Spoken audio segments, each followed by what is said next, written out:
83? Or did I just not take the next 83?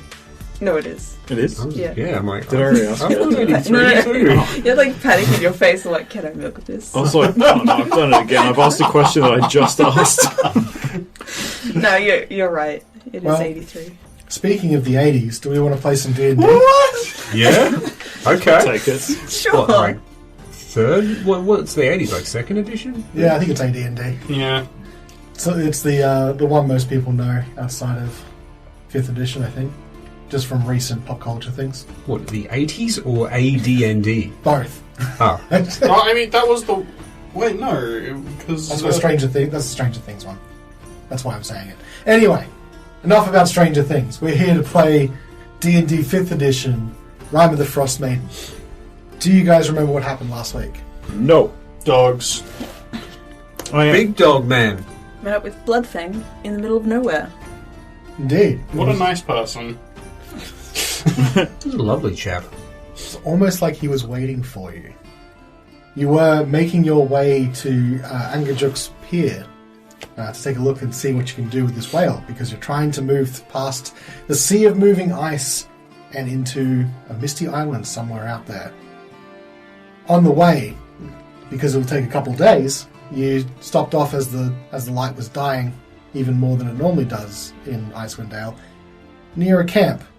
Decided that this lone individual traveller might be trustworthy enough to share the night with, and so you did, telling some stories and sort of trying to get a feel for who he was. And then as you all went to sleep that night, when Svieta rose for her watch, it appeared that he had a few things to say to you.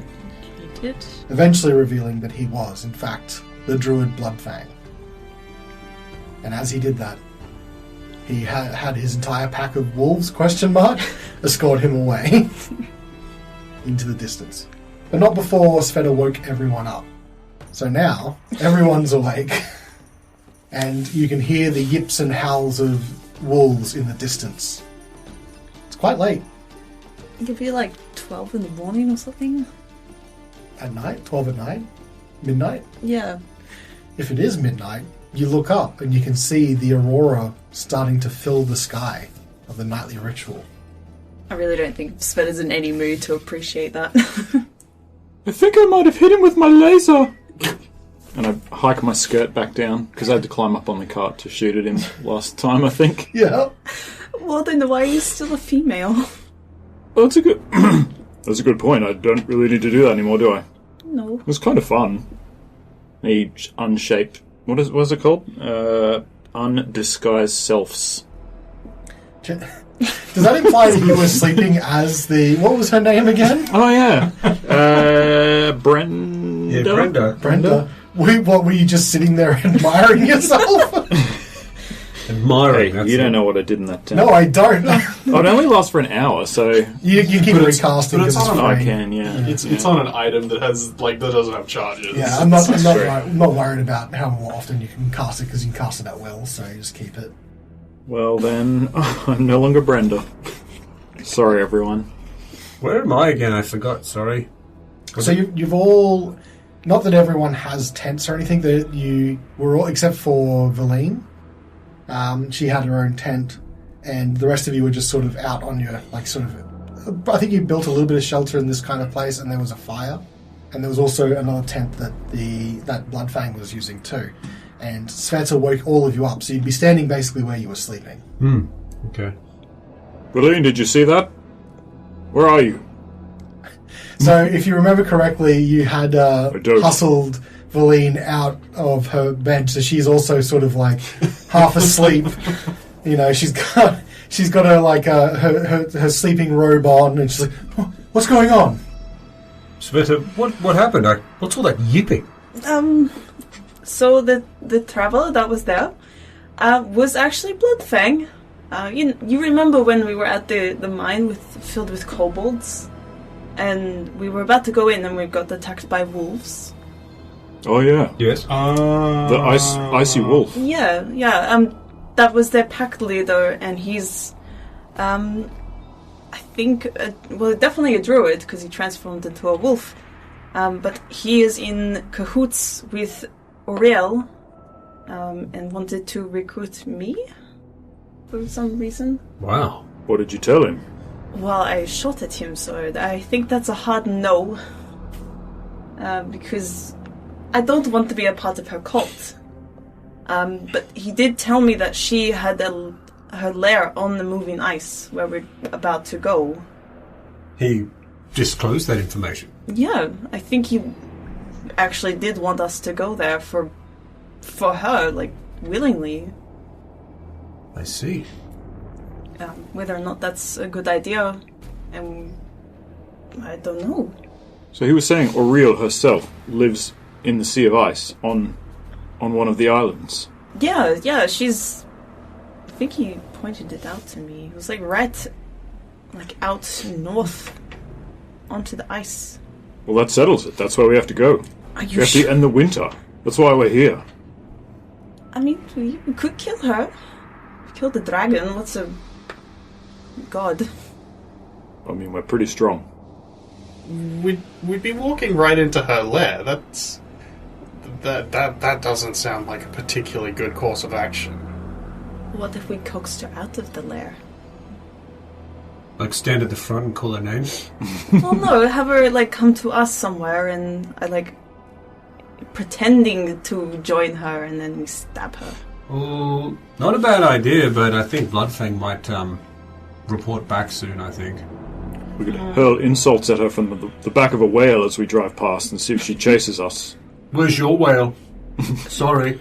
What a fascinating development. You said that Bloodfang was after you. He said so, but I didn't really get a good insight on that. But he was wanting you to become one of Auriel's followers. Yes. You know, your plan may work to have Svieta pretend to want to join Auriel. It's dangerous, but it could work. I feel that the way Auriel is operating in the Dale is, she's doing she's expending a lot of power to maintain the constant winter here. Having herself being hidden away like this, it strikes me that you have a unique opportunity here. Perhaps she's not as strong as you might think. Indeed.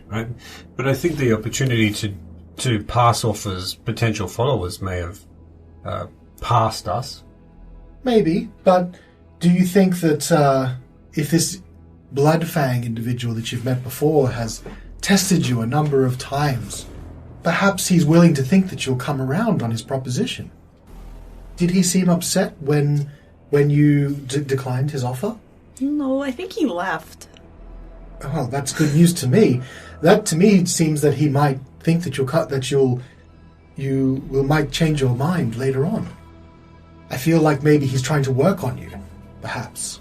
I'm sure we could make the argument that you've come around. We could, put on a show. You could appear by yourself initially, say that you betrayed us or something. Like, it could be done, I'm sure. Boy, not a bad thing to suggest. You could all be followers of Auriel, perhaps, as well. Well, that's a bit of a stretch. I mean, that would take some real convincing. Maybe. Not with this laser on my hip, I couldn't. Yes, that would make it quite difficult, Brenda. But, in any case, maybe something to think about. This is interesting. I always thought that Auriel was somewhere out in the sea of moving ice, but I had thought that we would perhaps avoid her with being a god, or we didn't really want to tangle with her. But if followers are being this direct on her behalf, it seems to me that perhaps she's weak if she can be discovered. Would you help us if we did go that way? And she sort of stops for a moment and thinks about it. Yes, although, if things look dire, my recommendation would be to flee and fight another day. But if the opportunity arose to get rid of Auriel, yes, I'd be with you. And would we need your things before we fight her for you to be involved, or?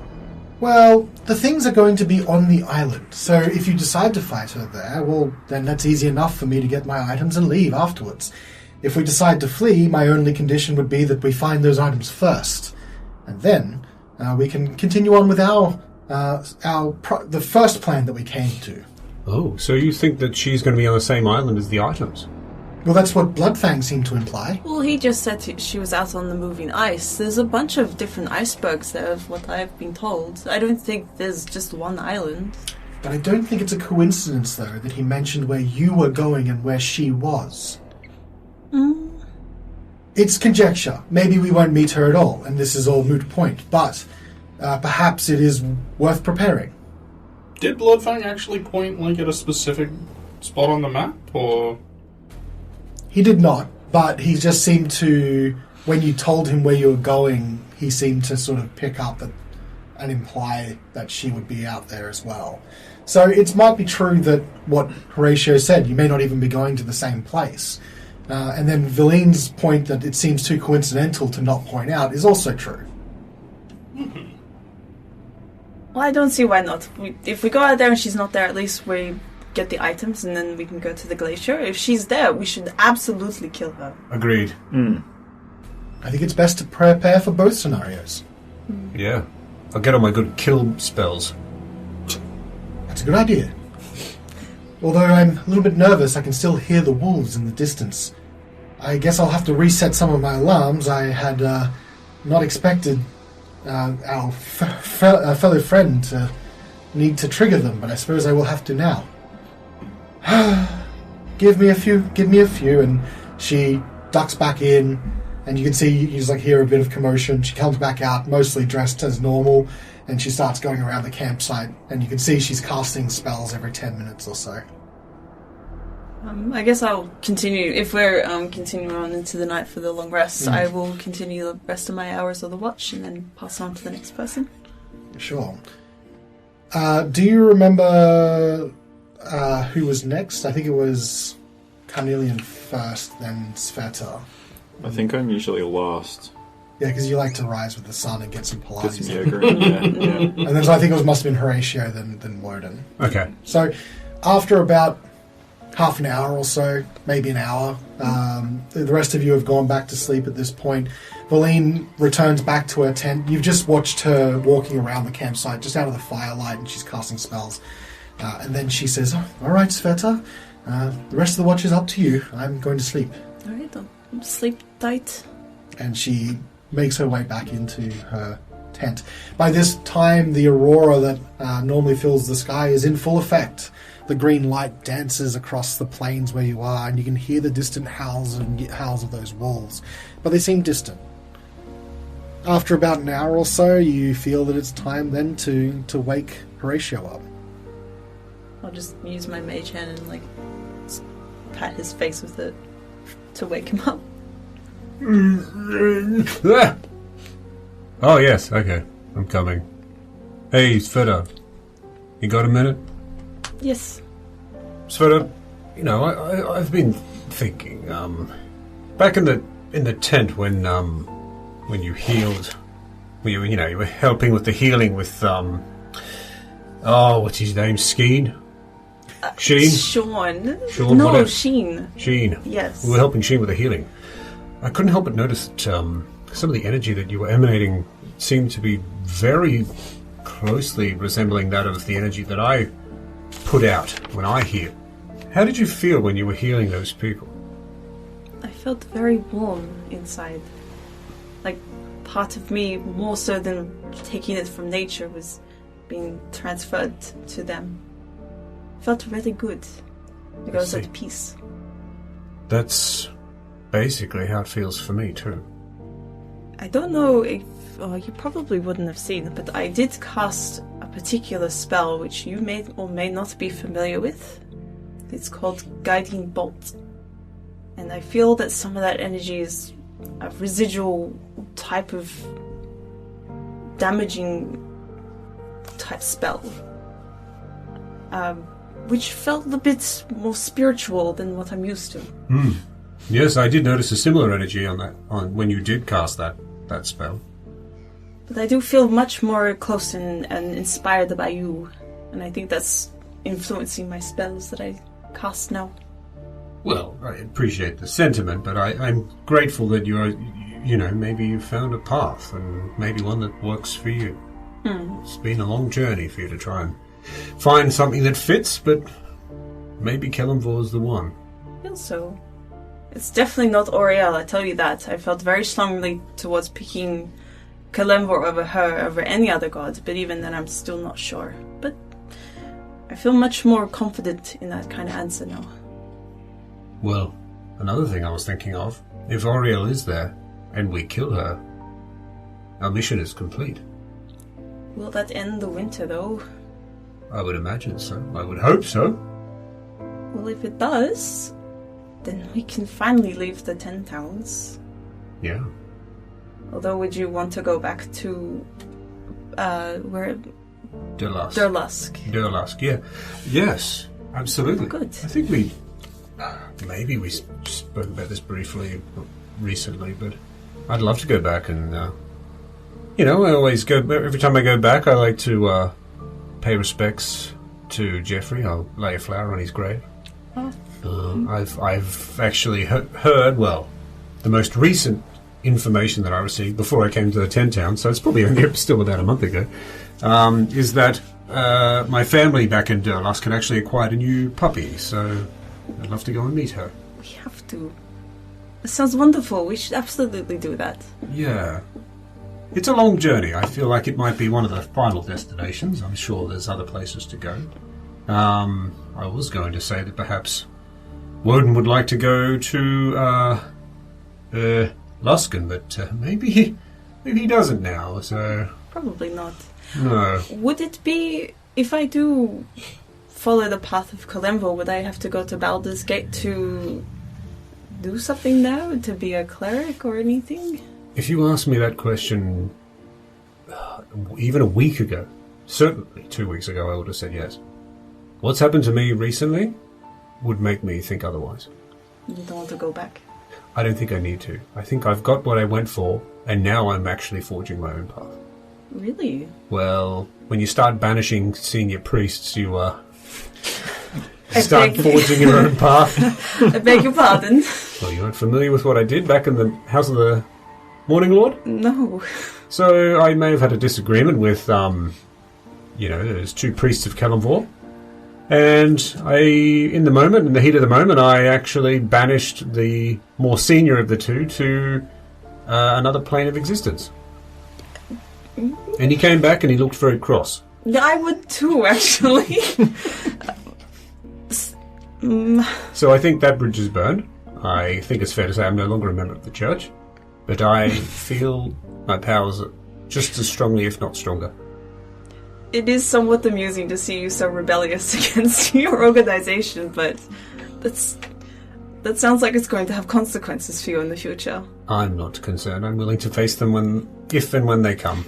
I predominantly use the church as a tool, and I feel like, as bad as it sounds, I feel like I got what I needed from them. Kellenvor has given me much more than what I expected. And I think I'm forming my own bond with Kellenvor, regardless of the church. I'm sure they have their own motivations, political or what have you, but I think the relationship that I have with Kellenvor, I think, is much more personal. And it is especially nice to hear that you're actually saying his name. Oh, yes. Probably sounds like your bond is a lot stronger than it was a few weeks back. Yeah, it was a little, dicey? I wouldn't say dicey. I think it all got to my head a bit. I think I've got a newfound respect for him and what he's capable of bestowing on people. Not just me. Well, I, for one, am very glad that he is lending some of his power to me as well. I don't want to get too hasty with the assumption. No, there's no need, but it certainly seems that way. And more importantly, I just hope that you do find something that works for you. Well, I will have to rest up so I can use more of that tomorrow, but have a good watch, and I hope it is very quiet. Good night, Svieta. Night, Horacio. And Svieta then goes to sleep. The fire you've been keeping all night is still burning, and you just throw a couple more logs on, even though it was the ones that were collected and provided by Bloodfang. Still good. Still good. Still good wood.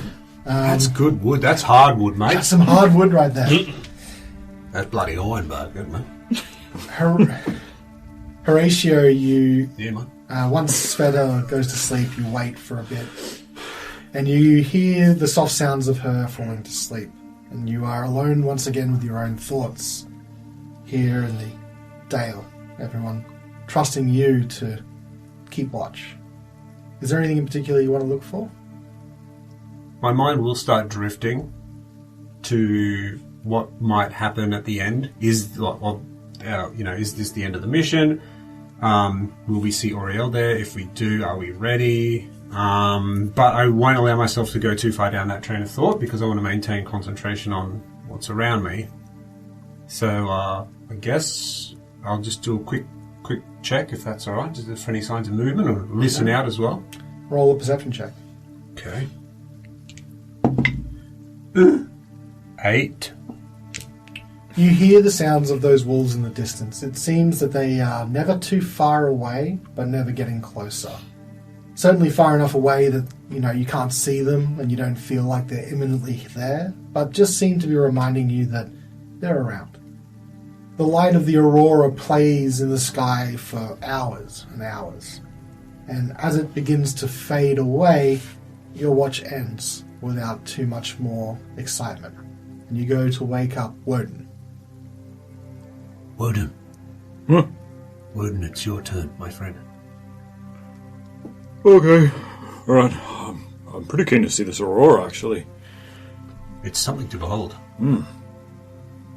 And so Horatio then goes to sleep as well to try and get a couple more hours before the sun rises, as much as it can here in the Dale. Wodun, when you do wake up, the aurora is still, the last lingering echoes of it are still playing in the sky, but it is starting to die off.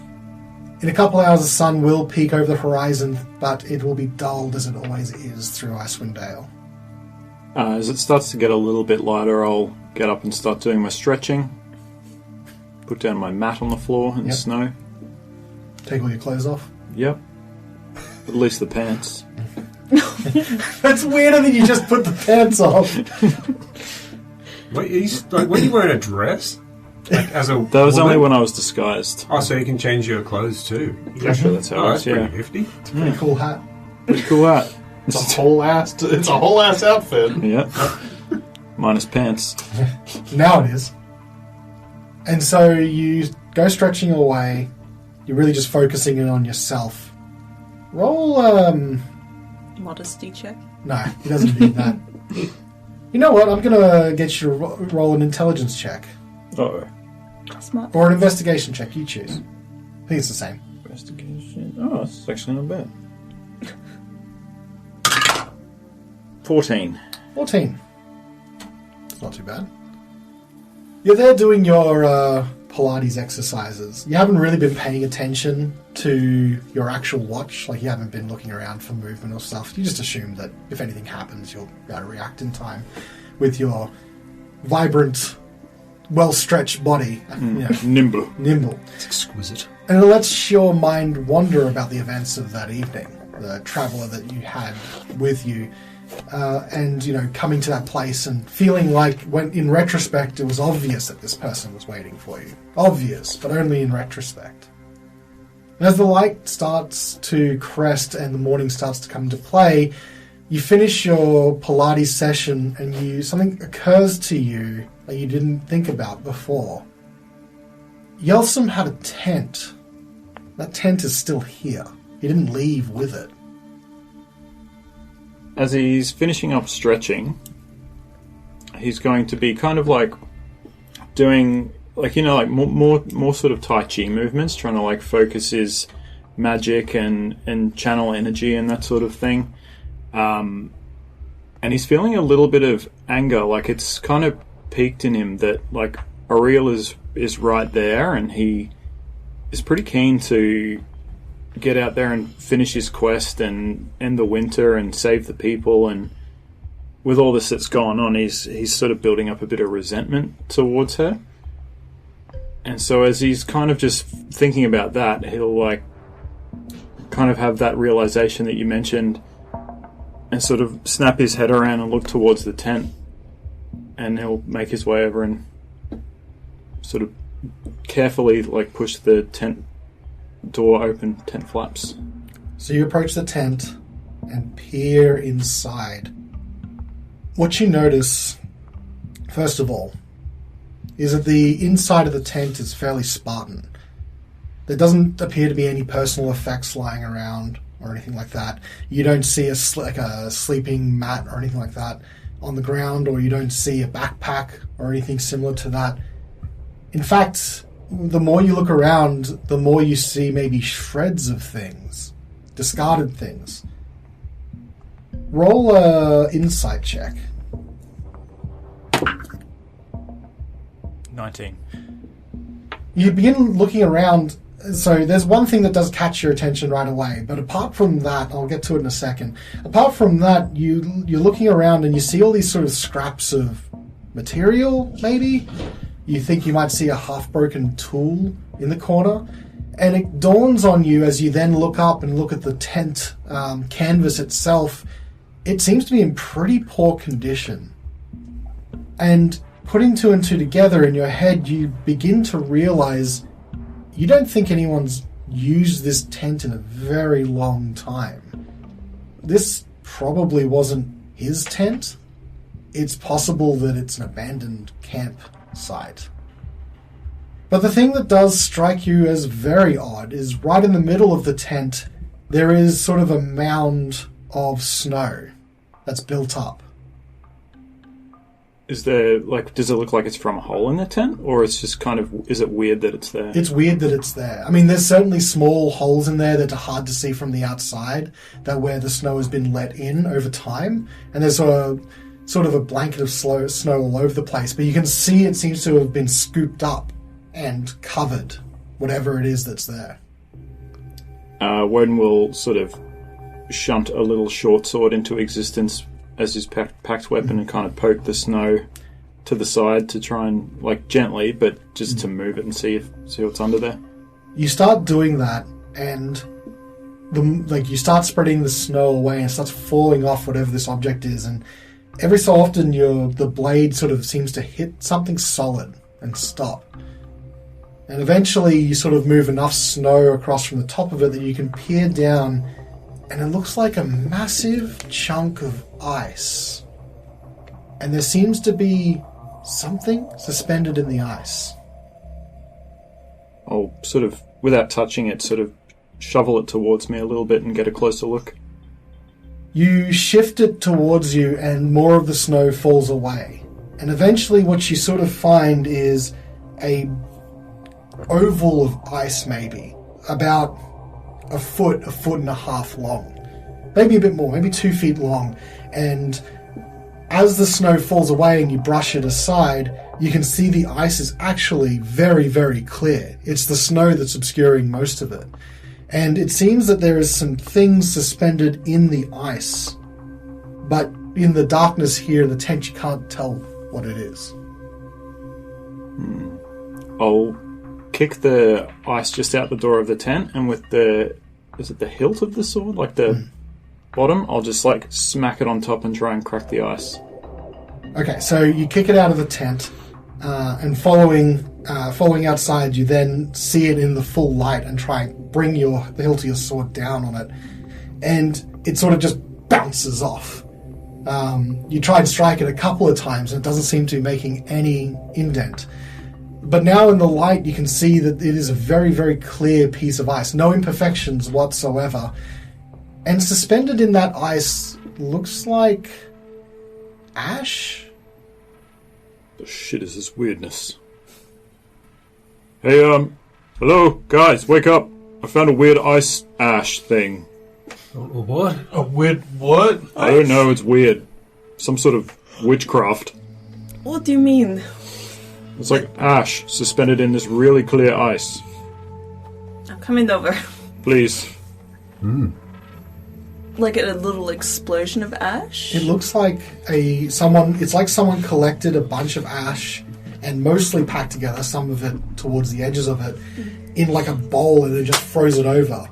but it was frozen so well, like there was no, like, you know how when you freeze ice, there's that sort of white, but like when it's imperfect. It's like someone got like distilled or boiled water and froze it perfectly so that it was clear, completely clear. Can I just see if it's... Can I sense if it's got any magic energy emanating from it? Sure, but you probably would need to detect magic, I'd say. Yeah, I will cast that. We got 10 minutes. Yeah, if you're happy Yeah, of course. to do that. Okay.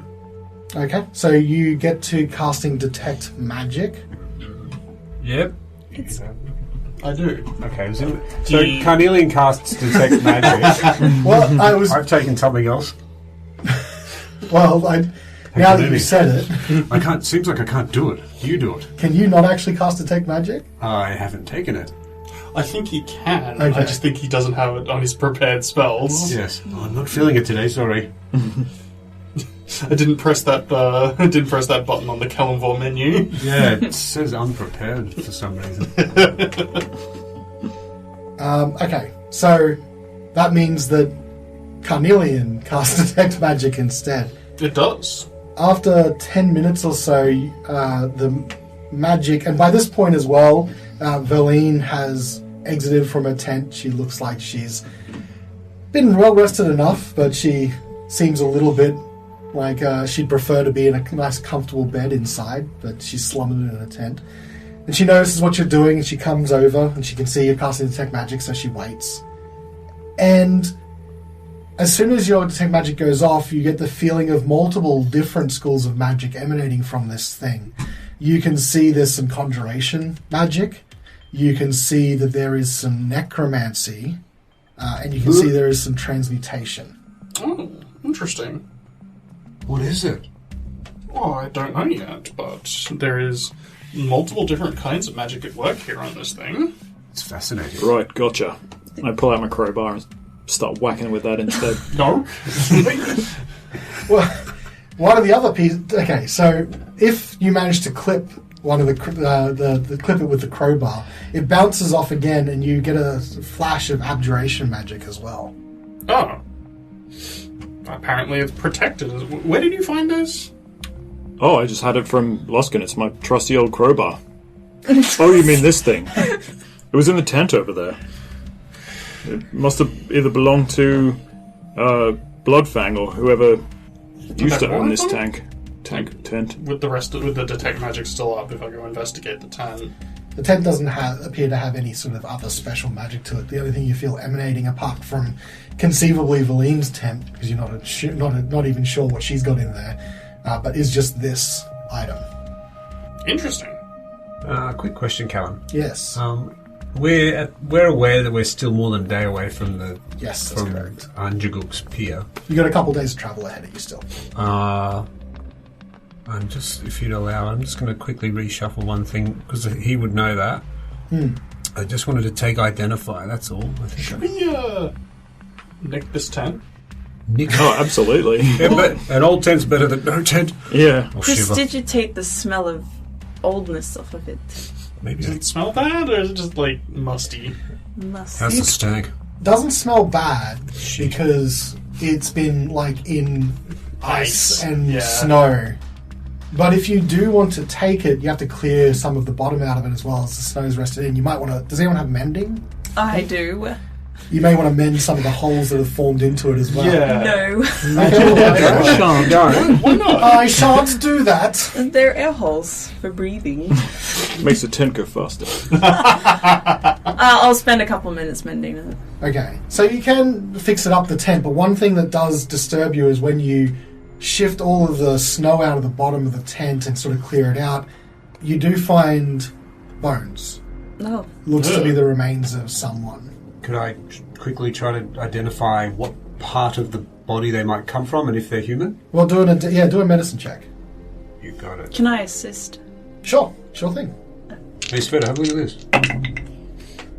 Not good enough, Svieta, sorry. How good was it? I just rolled like shit, I don't know what to say. What did you get roll? 15 total. Oh, 15 is pretty Pretty good. good. That's above average. For Okay. a doctor, no. For a surgeon, that is decidedly below average. Yes, but fortunately, the skeleton is like once you piece it all together, being an expert surgeon as well, you find that it is most of a skeleton. Like it's almost complete, and you can tell from looking at it. Looks like it might have been. Certainly a humanoid of one of the taller race, either a sort of a shortish human or maybe an elf. I see. I'll just relay that to the group. I mean, they must have been here for a while if it's just bone left. Yeah, unless the ashes belong to this poor chap. But wouldn't... Well, what part of him? Because all of his skeletons here. Unless they flayed him alive and left the bones out here. Yeah, good question. Is there a bone missing? Yeah, so there are a couple of small bones missing, but it's a great observation by Svieta, so putting your heads together, the amount of ash that's in there wouldn't be sort of consistent with if you had the same amount of matter missing in bone, and the heat you would have had to have gotten to turn that into ash. Like, there's not enough bone missing to make that. Produce that amount of ash. Yeah. Okay. I could dispel the magic. Well, is there any way we could identify it before doing so? You know what? It's funny you should say that. I can't. So I'm sorry. Right. It's because it's not a cleric spell. It's specific domains get access to it. Yeah, it's all new. You know how it is. I'm a surgeon. It is a wizard spell, though. I think I can actually get it, but I didn't. And I can't change my spells. Wizard. The nicest thing about it being a wizard spell is the wizard only ever has to just put it in their book. They never have to prepare it. Exactly. Show us your book. You know what? You're quite a clever little kobold. Perhaps you wouldn't mind some employment in the future. I'm sure the Brotherhood could use someone clever like you. And so she whips open a book and walks over to the ice, and she starts casting her spell, pulling out little different bits and pieces, and she also eventually pulls out from her pocket a little pearl that starts to ring with light. Eventually she closes the book and touches the oval football-shaped object. Oh, yes. There is multiple magics at work here. I feel that this is used in preservation. I think, yes, ashes. There's certainly somebody's body. There's the remains of a person trapped in the ice. Preserved. Similar to, are you familiar with Gentle Repose? I am. I'm not. Yeah. Gentle Repose allows you to keep a body in the state that it was when you cast the spell. This is almost like a permanent repose. Whoever this is inside has been kept, well, not alive, but still recently dead. And I think this entire object is to preserve whatever it is that's inside of here. Like in the hopes that a necromancer would just come along and resurrect them. Perhaps. That would be if you wish to make an undead minion out of it, I guess. But probably better for a priest or cleric to cast a resurrection spell, revivify, reincarnate even. Druids can cast reincarnate. Perhaps that is... You said this was Yeltsin's tent. It may be that it is this person from somewhere long ago, but perhaps this is an item that he bought here and left behind on purpose. If that is the case, and he is a druid, as you say, he may have access to the reincarnate spell. But then why did he leave it here with you? Maybe it's a trap. Maybe he thought we'd find it and resurrect this person. Maybe he lacked the material components. Perhaps. I can certainly try it, but it's a very expensive spell. Yes. And it feels like we don't have all the information. It could be quite dangerous to resurrect this individual, particularly if Bloodfang himself was carrying it around. I would be wary. It could be a trap. You are right. But it is so intriguing. Do we know Bloodfang was carrying it around? Was this his tent, or was this just a convenient place where some someone had set up a tent, previously and then perished. Well, you said it was quite buried, didn't you, Wodun? Yeah, buried in the snow. Was it just buried naturally, or did it look like someone had buried it? It was a shoddy job. And someone has buried it. Yeah. That would imply that whoever abandoned it wasn't theirs. It had been recently covered. Possibly, yeah. I think it's a fair assumption this could be one of Yelson's belongings. But I don't think he would have left it on purpose. Sorry, dear, I didn't mean to cut you off. No, I was just thinking, we have a skeleton in there. Horatio, can't the clerics speak with dead? Can't you just ask the skeleton? You know what? I can. I'm very glad that you know. It's funny that you ask. I was thinking of some moving pictures that I saw recently. What is this moving pictures you talk about? It was a flicker book. A flicker book? Let's just hope our GM isn't as mean as that movie's GM. Can you actually? I was joking. Yes. I thought, I'm pretty sure it's a domain spell for grave clerics. Dude, Yeah, I can. So he doesn't even have a prepare. It's just always there. It's just there. it's just hanging out. I think. I just thought it was a very particular spell you had to pick up. It is one that you usually have to choose, but being a grave cleric, yeah, it's probably a domain spell that he just has. So Horatio just acts like a life domain cleric. I have access to it, but it's not always prepared. Oh, okay, so it's not a However, domain spell. allow me to just quickly whoop, and then maybe whoop. Suspecting in the morning, like, oh yes, I might speak with the dead today. Yeah, feeling it. I mean, technically you haven't prepared your spells yet, so while you could take your time preparing your spells now, Yeah. you can just throw Speak with Dead, I think it is, on there. Yeah, it is. And if you've allowed it, then yes, I have done I that. will allow it because you haven't specifically prepared your spells for the day. All right. Does anyone have any incense? Funny that you ask. I don't. No. Well, you had your You got your alms box. what's that Yeah. thing called? The sensor? Yes. Oh, sensor. yeah. Of Oh, course. Would be quite surprised if you didn't have some incense, considering you've had plenty of time to pick up items that you require for spells. Oh, don't talk to me like that, Valine. Any good spellcaster I change my spells every day.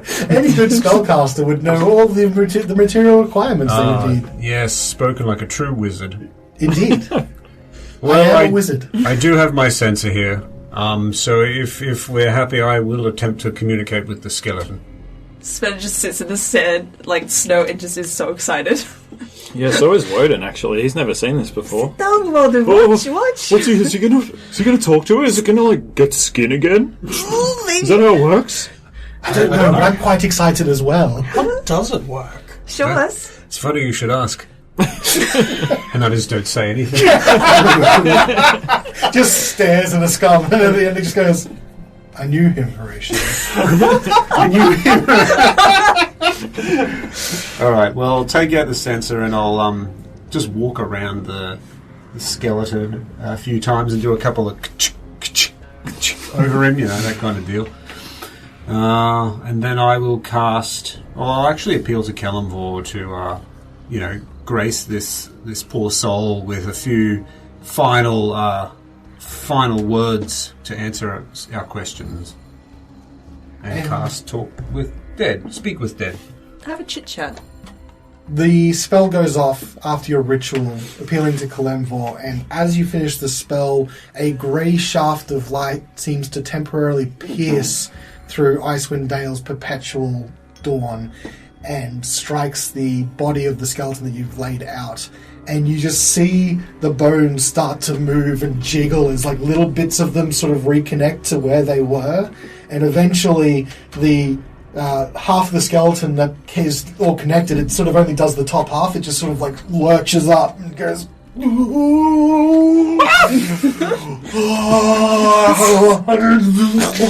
its jaw snaps into place. Wodun grabs Sveta's arm. He's terrified now. No, touch my tail, it's fine. So cold. It's so cold. Well, I do apologise for the inconvenience, but this will be very brief. It's cold. Yeah, he's got no skin. Don't, you'll answer it. So, shut up. It's cold outside. So cold. I can't see. Where? It's so dark. Well, Cold. We've got 10 minutes to ask it 5 questions, folks. 4 questions. No. Don't you get smart with me, Skelly. Why are you out of breath? You have no lungs. It's because the spell it compels me Get any more to out act of like breath. I would in life. Okay. 3 questions. No, that was not. This is going great.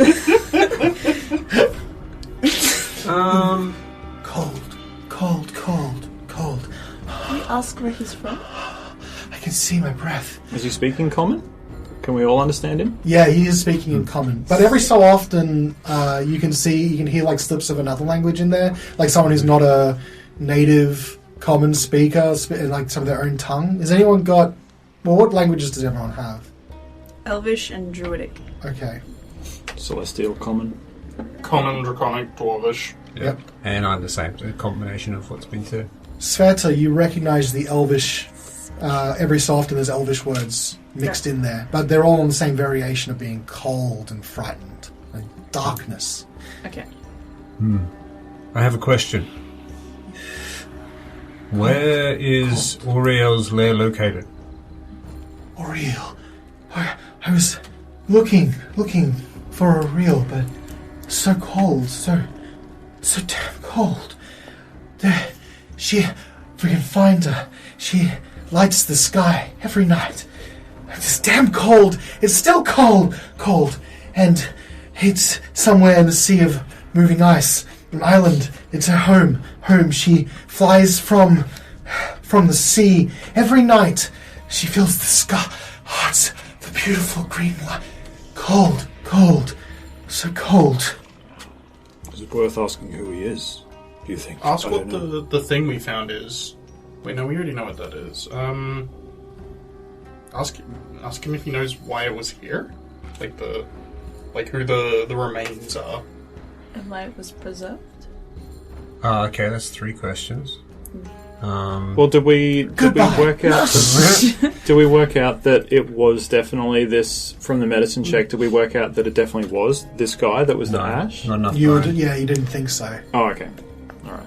Just to clarify before we move on, did the Skeletons say that Auriel flew back home every night? Flew out every night. Flew out from her From her home home. in the Sea of Ice. Yeah.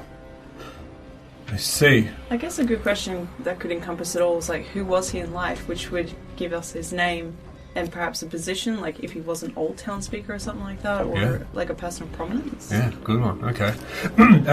Who were you in life? Cold. So cold. Oh, Jesus. Cold. Callan. Farron. My name, Farron. Hey, from Waterdeep, the university. I'd heard about... cold. Heard about Icewind Dale's plight. They had covered the land in winter. The winter had not gone. So I came to find out why. Why? It's cold here. Why is it so cold? Why? But the spell, every night, the Aurora, it's Auriel. She's every night casting the spell. I came because I was going to study it. I study magic. God, why is it so cold? Why is it so cold?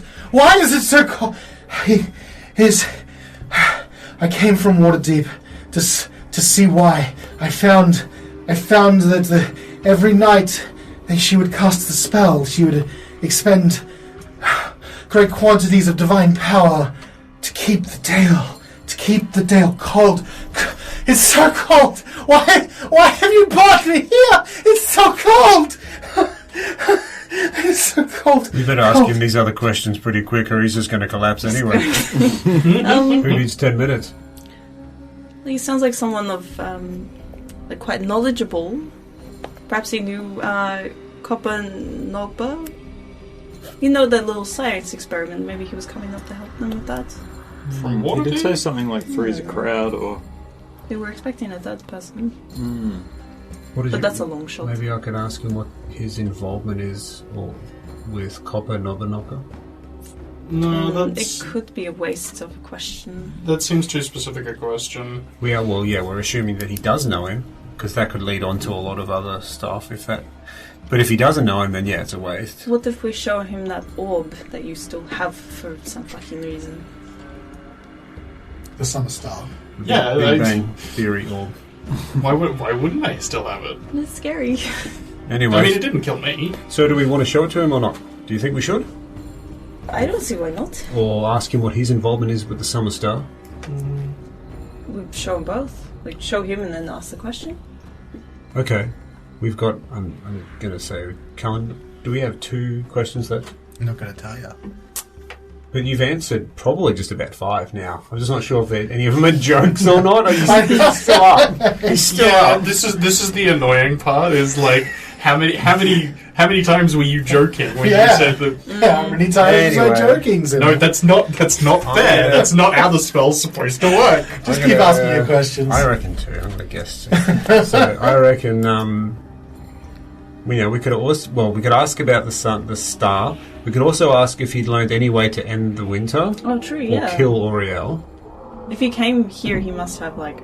He was looking into a it. way to do something. Yeah. He was looking into the winter, so that is a... Well, maybe I'll start there. Maybe he might just mention the star as part of his plan. Cold. Yes. Cold. Yeah, it's cold. You're not wrong. Firen, Dark and cold. Are you... How do we end the perpetual winter? Winter. The winter. The aurora brings the winter. Every night the aurora keeps the winter. Cold. So dark but beautiful. The light. And it's so beautiful. But the winter can be ended by magic of similar power acting counter to Auriel's. She spends so much power keeping the winter going. She doesn't get enough chance to recharge. The other gods are pressing in on her, pressing into the Dale, but she keeps them out. She keeps them out with the aurora. Powerful, weather-changing magic could stop it, but then can't stop Auriel. It would be temporary. If you stopped Auriel from casting the spell, each night it would lose its potency until she could cast it again. Killing Auriel, kill a god. Gods can't really die, but they can be stopped for a long while until they come back, yes, but you can't kill gods that easily, no, they don't stay dead. They don't stay dead until people stop believing in them, until they stop believing that she's there. Gods, kill magic, strong magic, counter to what she can cast, or stop her from casting. If she can't cause the aurora, they can't keep the winter. The other gods will start pushing back and to make her defend herself for a long time if she can't cast. Cold. It's so cold. And so beautiful. Blues and greens. Cold. That answers the question. We should kill her first and then grab the anti-winter device and then deactivate the winter from... I mean, the other way seems just as workable, because if we can counter the effect that she has every night, then the winter will go away.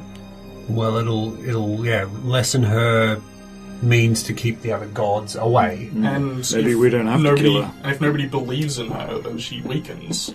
Yeah. A Mythalar would be a powerful enough item that could counter such a spell. This is what we have also been looking for in Nethril.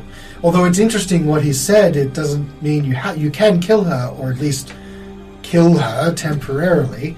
But if you could also stop her from casting this nightly spell, that would also be enough, which is quite curious. So maybe I misinterpreted. So we don't have to take this device to Auriel to stop her? We can just do it like via Wi-Fi or something? I don't think so, yes. Okay. Perhaps you would want to cast it around the same time that she's trying to cast her spell, but when that happens, every night at midnight, the aurora fills the sky.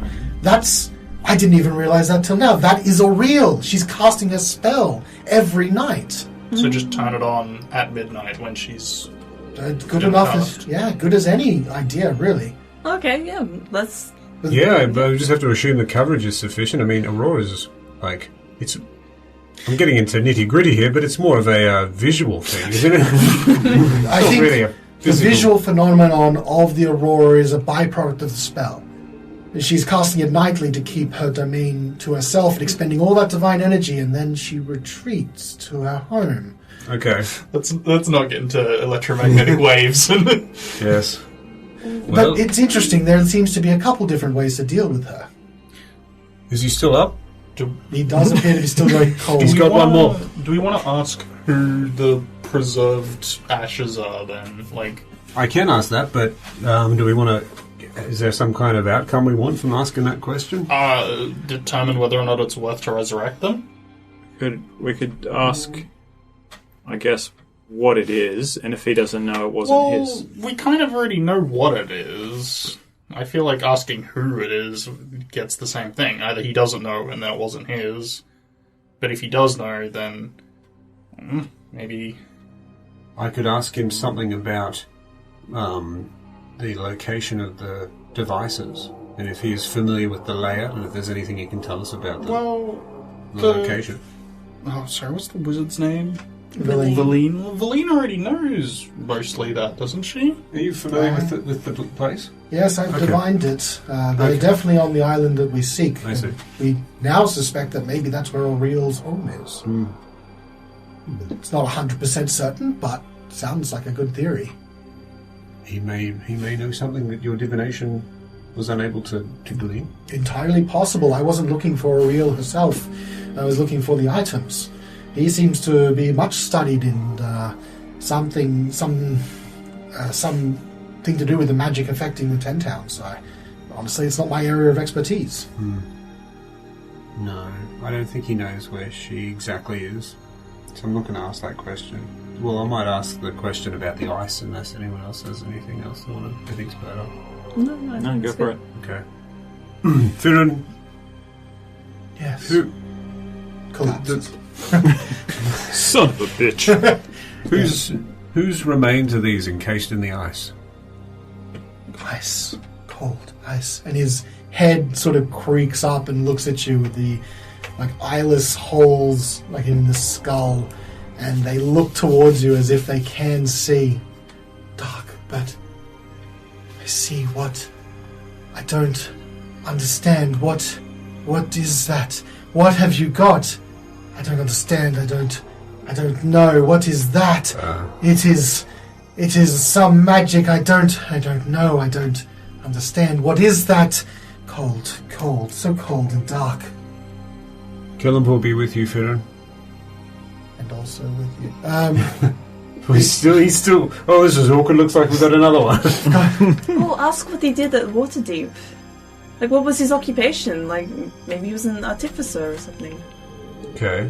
Is that how you say it? Apparently, according to British people, it is. I disagree. Artificers, bitches. Yeah, Mike.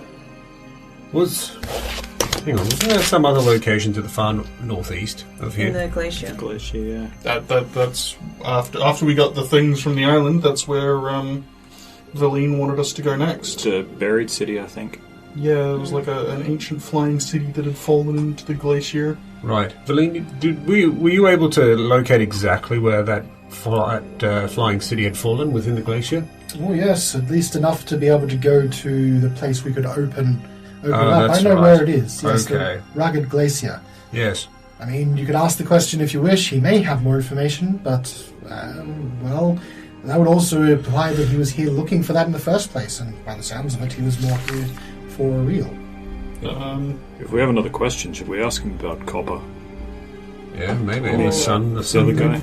Maybe Macredus. ask if he knew a way to, counter Aurel's spell. Because then, if he was working with Copper, he might bring up the Summer Star. But if he wasn't, and he knew about the thing in the Ragged Glacier, then he might say that. Okay. You're right. Firen, Cold, so cold, and so beautiful. can you tell us a means to counteract the Aurora spell? Cold. His powerful magics, counter magics in direct opposition can do it, can stop. If you don't stop Aurel herself, if you don't kill Aurel, counter magics, a Mythalar or weather control device, something along those lines can counter something. Counter. Can you make a Mythala? Don't know. They had Mythalas in ancient times. It's an ancient city buried in ice. It's lost long ago. Cold, so cold.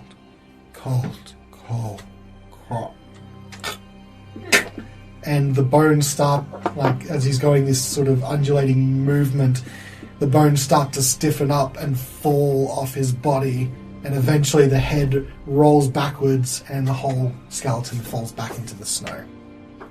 Wodun walks over and puts his hand on the skeleton's hand and says, "We used to play Waterdeep in football.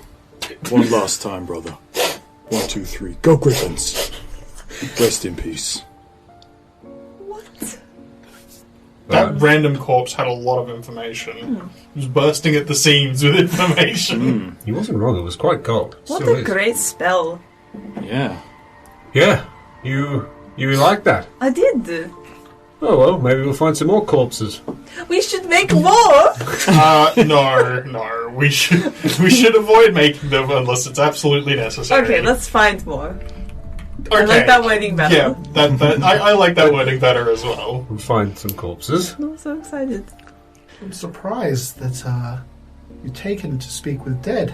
Necromancy is not really one that Kalemvor's followers like to utilize. Well, Kalemvor deals in life and death. He's the judge after all, so it makes sense that perhaps I have some spells that lean towards the dead. True, but necromancy itself seems to be a bit of a problem. You'll find that that's not necromancy, my dear wizard. I'm merely animating the corpse. There's no soul. And if you'd like me to reread the spell description, I'm happy to explain that wording. There is no revivification or any aspect of the previous being. It's purely bones. I think if you read a damn book, you wizard, you'll find that Kalimdor is the lord of the dead. You just sort of like see Valine just open a book, thumbs a few pages, speak with dead, 3rd level necromancy. Yes, you're totally right. Not for clerics, it's different. Classes, cleric, bard. Yes, I think we've had quite enough excitement with the corpse for today. Shall we get moving? Yeah, where did I put my pants? That is an excellent question. Locate pants. Would you I have like me that to spell. cast? Yeah, I also do. Why do you all have pants ready as a spell? I cast locate object on your pants. Have you met Wodun? Clothes beam! That is easily my most metro attack. Sorry. Hey, Kalimdor, I know we just, did something new with talking to a corpse, but can you help me find Wodun's pants? Please. Between the 5 full spellcasters, you managed to locate Wodun's pants and get them back onto him. Thanks, guys. That required our most potent divinations. Don't thank me, All of your Lord. 4th level spells gone. And so you then pack up camp Yes. Yep, especially with that new tent. with a new tent. What about the ice sculpture? I don't want to carry this one after what happened to me last time. Oh. I'll carry it. Really? Okay. Oh yeah, or you, or Carnelian. Carnelian. Well, I could carry it if you wish, but if Carnelian wants to, I won't stop him. It's a very interesting item. It is. Perhaps some more study would be appropriate. I can help you out if you want. Yes, of course. Good. Well, that's settled then. Let's get moving, shall we? And so you all pack up the 2 sleds, salt and pepper, get on one with Valine. I know it's not salt and pepper. And the rest of you get onto the other sled with Dog, Cliff and Otto. And you ride out. You got a couple days to get to where you're supposed to be, so the travel across this part of Icewind Dale is pretty boring. You don't encounter any particular bad weather events. It's clear as far as you can see, like in this sort of dim light that allows you to see, and it's relatively flat. Only a couple of hills, rolling hills every now and then. And on the second day, you spy the sea of moving ice in the distance, sort of the shoreline, these giant icebergs that you can see off the coast. You approach what you see in the distance. It looks like some kind of wooden structure.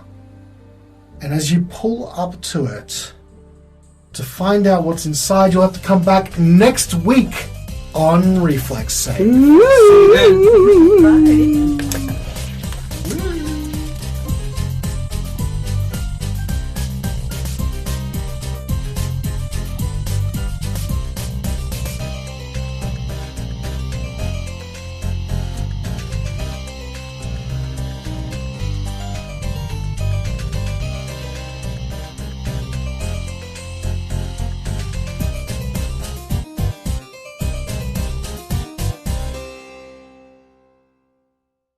You should be getting that too. We got our morning glory again. I got it. What's the Ah, story? yes. Well, you still haven't put any pants on, I'm fully aware. I was going to say, I never put these pants back on. Well, then put your pants on.